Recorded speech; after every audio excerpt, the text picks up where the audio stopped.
Chapter 15. Thinking It Through. I was mighty sore the next day. I didn't feel up to doing much. Truth was that I was doing a lot of thinking. It didn't seem at all fair to me that a turtle should miss out on all of the fun things in life. Birds could fly and dip and soar.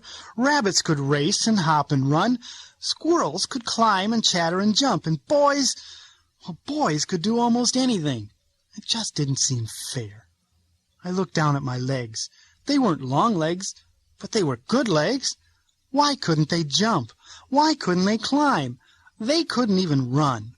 All they could do was to walk, very slowly.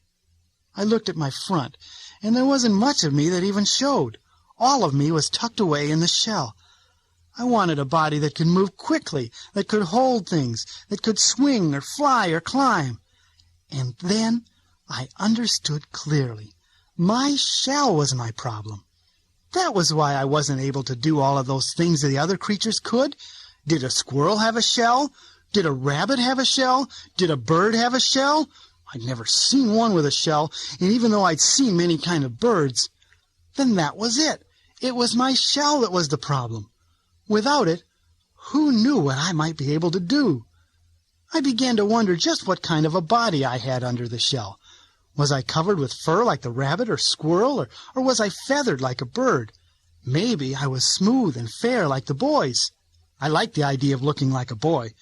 I liked the idea of being able to change my color every time that I got dressed to go out.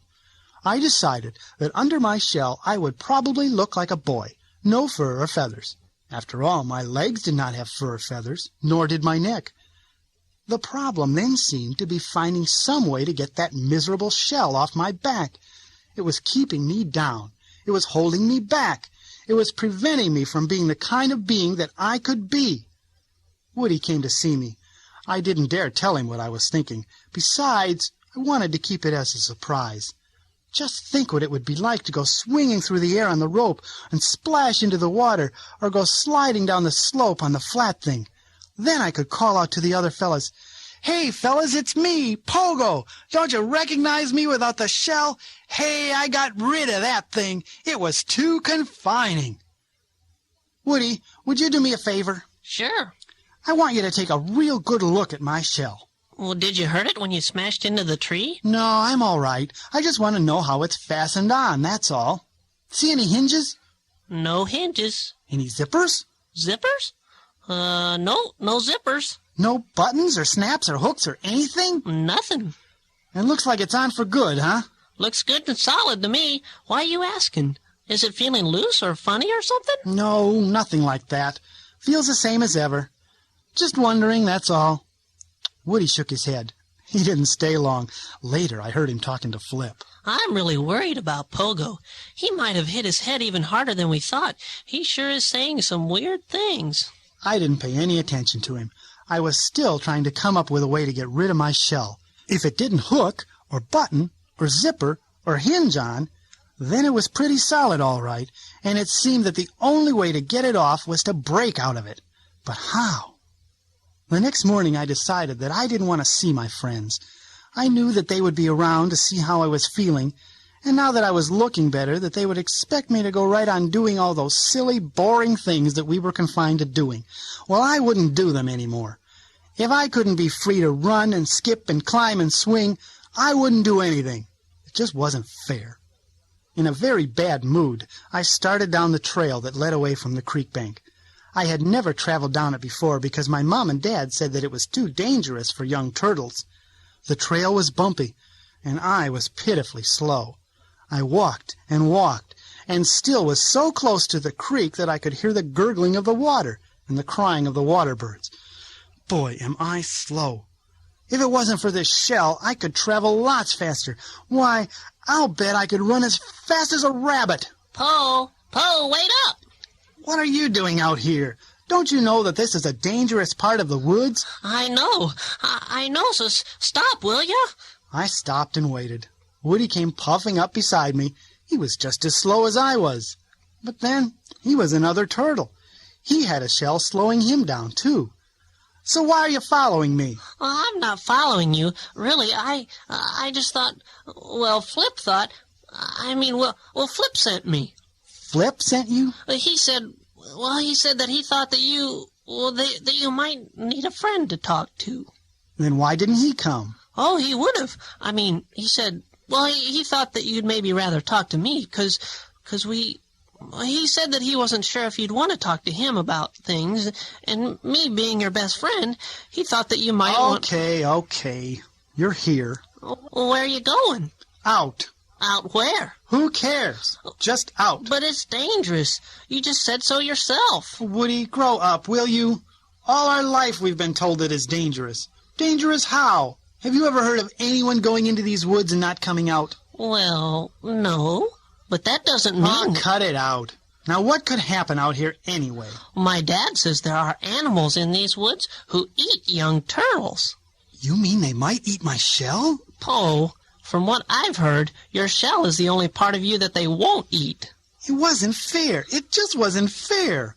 Even the wild animals didn't want anything to do with my shell. Come back, will you, Po? No, I'm not going back.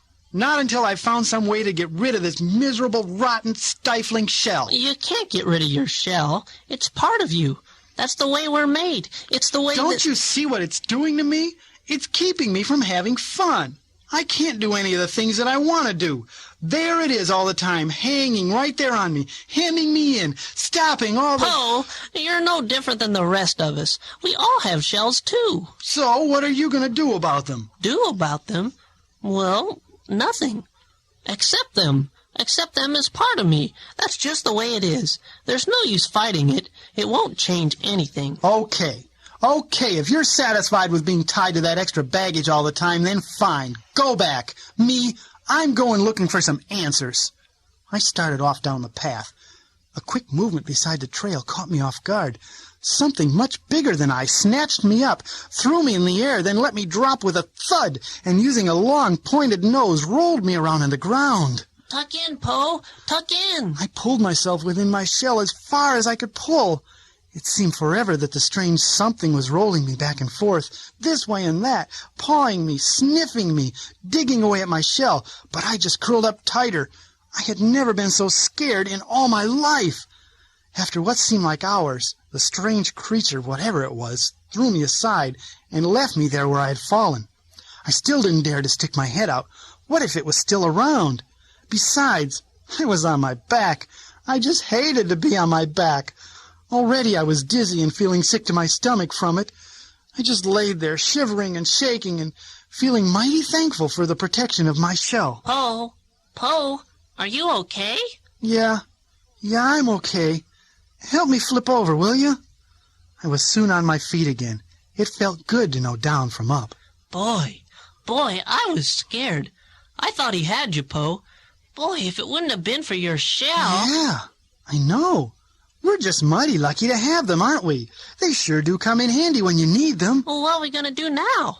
I don't know about you, but I'm going to get back to the creek just as fast as I can. Me too. The nearer we got to the creek, the better I felt. When my heart finally stopped its wild thumping, I was able to start thinking again. I realized that I had a lot to be thankful for. First of all, I was thankful for my good, strong shell. It had saved my life. Boy, if I had been a rabbit or a squirrel or a bird or even a frog, I'd have been a goner for sure. Then I was thankful for friends.